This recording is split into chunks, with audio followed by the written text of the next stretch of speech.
சரண்யாக்கா வாங்க, உங்களுக்காக வெயிட் பண்ணிட்டு இருக்கேன். சொல்லுங்க மேம். உட்காந்தே டீ குடிங்க. நேற்று ஒரு கஸ்டமருக்கு வந்து நீங்க சாரி மாத்தி போட்டீங்க தெரியுங்களா? எந்த கஸ்டமர்? நேற்று இங்க வாங்க, இந்த கஸ்டமர் வந்து இந்த ப்ளூ கலர் சாரி கேட்டிருக்காங்களா? ஆமாங்க மேம், இதுதான் போட்டேங்க.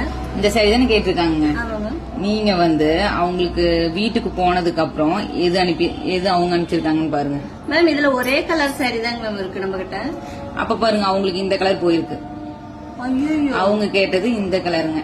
அவங்க கேட்டது சரி ஒரே கலர்னு சொல்லிட்டு நான் பாக்கலீங்க மேம், அப்படியே போட்டு விட்டேங்க. இங்க பாருங்க, சரண்யாக்கா வந்து பேக்கிங் அதாவது சாரி மாத்தி போட்டாங்க.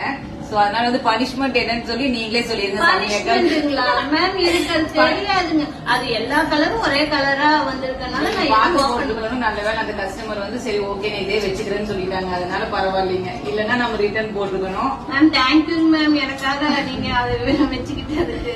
சரி, சரண்யாக்கா வந்து மாத்தி போடுறதுனால என்ன பனிஷ்மெண்ட் கொடுக்கலாம் நீங்களே கீழே வந்து கமெண்ட் பண்ணுங்க. என்ன பனிஷ்மெண்ட் கொடுத்தாலும் சின்னதா கொடுங்க. பாசெல்லாம் மனசுல வச்சுட்டு பெரிய பனிஷ்மெண்டா கொடுத்துறாதீங்க. சொல்லிட்டீங்கல்ல, சரி கமெண்ட் என்ன வருதுன்னு பாக்கலாம் பனிஷ்மெண்ட். ஓகே.